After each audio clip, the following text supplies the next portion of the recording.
Welcome to the deep dive. We're here to plunge into some, well, pretty fascinating topics, pull out the crucial insights from our sources, and really get you well informed. That's the goal. And today, we're tackling a question that feels, I don't know, increasingly urgent. It's this. Has capitalism, the system we thought we knew, fundamentally changed? Or maybe even died altogether. Exactly. I mean, you look around, you see stock markets just soaring, even when the economic news is frankly terrible. Right. Or maybe it's just a feeling, like something essential about how we work, how we consume, even how we interact online. Yeah. It just feels different. The old logic doesn't seem to quite fit anymore. No, it really doesn't. And that leads us into this bold hypothesis we're exploring today. Some call it technofeudalism. Technofeudalism, okay. That's a provocative idea, certainly. It suggests that the very technology we thought would, supercharge capitalism has actually, maybe paradoxically, turned it into something. Something else. Right. So the big question for this deep dive is really about this paradox. We've got this incredible global network, computers connecting everyone. Does that make capitalism, impossible to beat? Or does it reveal its ultimate weakness, its Achilles heel, perhaps? That's what we want to unpack. We're going to look at the evidence from our sources, dig into some surprising facts, and try to figure out what this huge transformation might actually mean for you. Okay. Where do we start? Well, to really get a handle on today, maybe we need to look back a bit at capitalism's roots and how technology has always been a game changer. Absolutely. Think about something as basic as iron. Mastering iron wasn't just, another small step. It kicked off what some call a great transformation in human history. Yeah. Way bigger than earlier metals like, say, bronze or tin. A great transformation. Yeah, and like the ancient poet Hesiod warned, these huge leaps forward bring wonders, sure, but they also bring, discontents, new problems, new anxieties. And that pattern just kept repeating, didn't it? Faster and faster. The Second Industrial Revolution, late 1800s. Right, Bessemer's steel process, Maxwell's work on electromagnetism. These things fueled massive industrial growth. Unprecedented. Led to the Roaring '20s, all that economic buzz. Which then, of course, ended in the 1929 crash. A spectacular boom and bust built on, a lot of new kinds of wealth creation, but also a lot of debt. It seems like there are always these hidden dimensions, these dualities, even in the basic concepts. That's a really key insight. Take labor. We usually think of it as a commodity, right? Commodity labor. You sell your time, your skills for a wage, like a chemist working by the hour. Okay, standard stuff. But then there's what you might call experiential labor. It's the effort you don't get paid for directly, the enthusiasm, the passion, the creative spark. Like a teacher getting emotional when a student finally gets it, or an architect having that aha moment. Exactly. That stuff, it's unquantifiable, you can't really commodify it easily, but it's where so much real value gets created. And capitalism has always found ways to, capture that surplus. So the system isn't just buying our time, it's tapping into our passion, our creativity, that experiential stuff. They pay for the hours, but the big profits often come from that extra bit we give for free. It's a fundamental paradox, absolutely. And capital itself has this same duality. It's not just a thing, like a machine in a factory or a fishing rod that's commodity capital. Right. Physical assets. But it's also a force, a power. Specifically, the power to make other people work for you because you control the means of production. That's power capital. Okay, power capital. How does that work in practice? Well, think about that story of Thomas Peel in Australia back in 1829. He brought workers, he brought supplies, everything he thought he needed to start a colony. Sounds like a plan. Except it had completely failed. Why? Because there was so much available land, his workers could just leave, go get their own land. They weren't forced to work for him. Ah, so he had the commodity capital, the tools, the supplies, but no power capital because the workers had an alternative. Precisely. And that shows you why things like the enclosures back in Britain were so crucial for capitalism's rise, fencing off the common lands. It forced people off the land and into the cities to sell their labor. It gave them freedom, sure, but often it was the freedom to starve if they didn't work for someone else. The freedom to lose, as it's sometimes put. And even money itself isn't simple. It acts like a commodity, but it also reflects social relationships, social power. This dual nature becomes super important later when we talk about finance. Okay, so we have these foundational ideas. Dualities in labor, capital, money, and capitalism starts changing, moving away from feudalism's lack of choice. Right. Feudalism, you were basically stuck. Capitalism introduced choice, even if it was often a harsh choice, driven by those enclosures. Then came another massive shift, didn't it? World War II. Huge. The war fundamentally reshaped American capitalism. You got this deep intertwining of government and big business, the war economy. And that led to something called the technostructure. Yeah, this term describes this new class almost of managers, scientists, mathematicians running these huge corporations that emerged from the war effort. Their main goal wasn't just profit anymore. It was growth, perpetual corporate expansion. They had these massive organizations. They needed to keep them going, find new markets. Exactly. And this is where another crucial thing happened. The commodification of attention. Attention? How do you commodify attention? Through those new technologies fueled by electromagnetism radio, and especially television. Think about it. The programs were free to watch. Right. So what was the actual product being sold? It was you, the audience. Your attention was packaged up and sold to advertisers. Wow. Okay, so the viewers weren't the customers, they were the product. Pretty much. This Yeah. created a whole new market, whole new industry focused on manufacturing desire, making you want the stuff that Technostructure was producing to keep growing. It turned American capitalism from this, relatively decentralized market system into a much more centralized economy with markets. A kind of central planning the Soviets couldn't achieve, but corporations did through advertising and media? In a way, yes. It was a profound shift. But the transformations didn't stop there. The next big mutation really kicks off in the 1970s. What happened then? 1971, the Nixon shock. President Nixon basically blew up the Bretton Woods system, ending fixed exchange rates tied to gold. Right, that decoupled the dollar from gold. And it ushered in a completely new financial era. This led to the rise of what one economist calls the global minotaur. The global minotaur, like the monster from mythology. Kind of. The idea is that America became this giant beast consuming the world's surpluses. Think about countries like Germany, Japan, later China. They produced more than they consumed. Okay. Trade surpluses. And where did all that extra money go? It flowed back into the U.S., largely into Wall Street. This gave the U.S. dollar incredible power. Even though America itself was running huge deficits, it fueled American consumption. So the U.S. consumes, other countries produce, and Wall Street recycles the money. That's the basic loop. And importantly, to keep this system profitable for U.S. corporations, there was a deliberate effort within the U.S. to suppress wages and weaken unions, keep labor costs down, keep profits up. Wow. Okay. And finance itself was changing dramatically then, too. Oh, massively.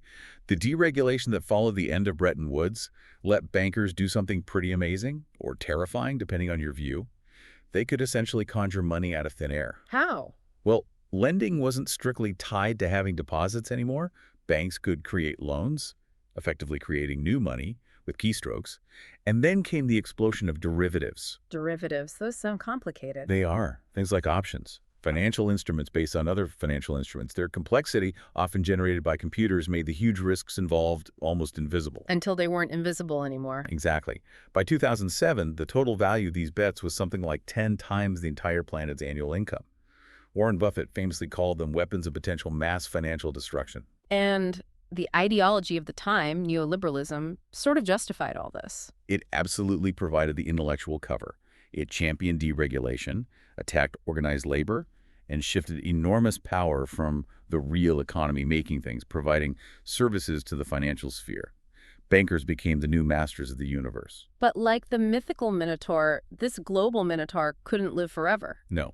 Its reign lasted about 30 years, and then it collapsed spectacularly in the 2008 financial crisis. So was that the death of capitalism? Not quite. More like a critical mutation, a near-death experience that changed its DNA. Right. Because what happened next was crucial. The bailouts. Yes. Central banks printed trillions of dollars, pounds, euros, injecting it not really into the real economy, but mostly into the financial system to save the banks. Quantitative easing, QE. Right. But this broke that global minotaur mechanism. The money didn't recycle back into productive investment in the same way. It just sort of sloshed around Wall Street and other financial centers, pushing up the prices of assets, stocks, bonds, property. Without necessarily creating real economic growth or jobs. Largely, yes. And this environment, this massive pool of cheap money disconnected from real production, created the perfect conditions for capitalism's, well, perhaps its final and fatal metamorphosis Into something new. This is where cloud capital comes in. Okay, define cloud capital for us, it sounds like. Tech stuff. It is tech stuff, but it's more specific. Think of it as a new kind of capital network, computers, software, server farms, crucially AI-driven algorithms. But here's the key twist. It's a produced means of behavior modification. Behavior modification, like advertising. Like advertising and management, yes, but automated and integrated directly into the capital itself. The algorithms don't just track you, they learn from you and actively nudge your behavior, often without you even realizing it. Wow. Okay. And this connects to this idea of new enclosures. Exactly. Remember the old enclosures fencing off land. The new enclosures are about fencing off and commodifying our digital identity. Things that maybe the state used to control, or that just weren't owned, our data, our online activities, our social connections. What was them now? Big tech, Google, Facebook, Meta, Amazon, Apple, Microsoft, Tencent. When you use their services, search engines, social media, e-commerce platforms, smartphones, you're making a kind of deal. A Faustian deal, maybe? Perhaps. You get the free service, but you agree to constant data harvesting, activity tracking, and content curation designed to influence you and to train their algorithms. Your online life becomes their asset. And these algorithms are getting smarter. Dramatically smarter. We've seen leaps from simple instructions to machine learning, neural networks, reinforcement learning. These algorithms can influence us in incredibly subtle ways, and they even learn from how they influence us. And we don't even know how they work sometimes. Often, even the creators don't fully understand why an advanced AI makes a particular decision. They're becoming opaque black boxes. Think about devices like Amazon's Alexa or Google Home. They're essentially cloud-based command capital, sitting in your house, learning about you, guiding your choices. Turning us into what? Well, the argument goes into cloud serfs. Cloud serfs. Okay, unpack that. Are there different types of workers in this system? Yes, the sources distinguish between two main groups. First, you have cloud proles.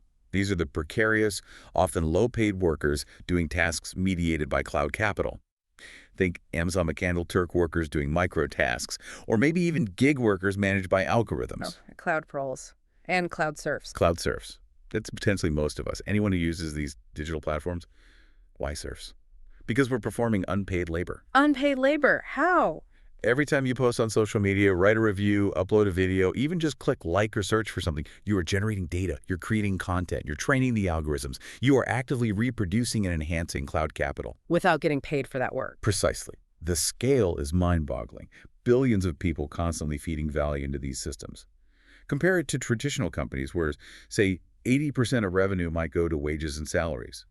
For big tech, paid labor gets maybe less than 1%. Less than 1%. Where does the rest go? The vast majority of the value is generated by the unpaid labor of cloud serfs, contributing to the immense wealth of a very small number of cloudalists, the owners of cloud capital. So this is the heart of the technofeudalism argument, this shift in how value is created and captured. Yes, and it leads to the core claim. Technofeudalism is defined by the triumph of rent over profit. Okay, rent versus profit. What's the difference in this context? Think about profit in the traditional capitalist sense. It's inherently vulnerable, right? You make a product, someone else makes a better or cheaper one, and your profits disappear. Sony's Walkman gets crushed by Apple's iPod. That's market competition working. Right. Creative destruction. But rent is different. Rent comes from privileged access to something in fixed supply, something others need to access through you. Like owning land at a prime location, or in the digital world, owning the platform. It's largely immune to that kind of direct competition. So cloud capital generates rent, not profit. Primarily, yes. The owners, the cloudalists, extract immense cloud rent. Think of Apple's 30% cut on App Store sales. That's not really profit from making something. It's more like ground rent for developers operating on Apple's territory. Or Amazon taking a huge slice from third-party sellers on its marketplace. Exactly. Or Uber and Lyft extracting rent from drivers who use their platform to find fares. These platforms aren't competing in a traditional market. They are the market, or rather a privately owned digital fiefdom. So paradoxically, there's more capitalist activity happening than ever, people starting businesses on Amazon, developing apps. Yes, activity is booming. But that very activity is often degrading traditional capitalist profit and replacing open markets with these closed cloud fiefs, controlled by the cloudalists. Capitalism is, in a sense, withering because of this hyper-capitalist activity. And you mentioned earlier that profit has become optional. How does that fit in? This ties back to that post-2008 flood of central bank money the QE.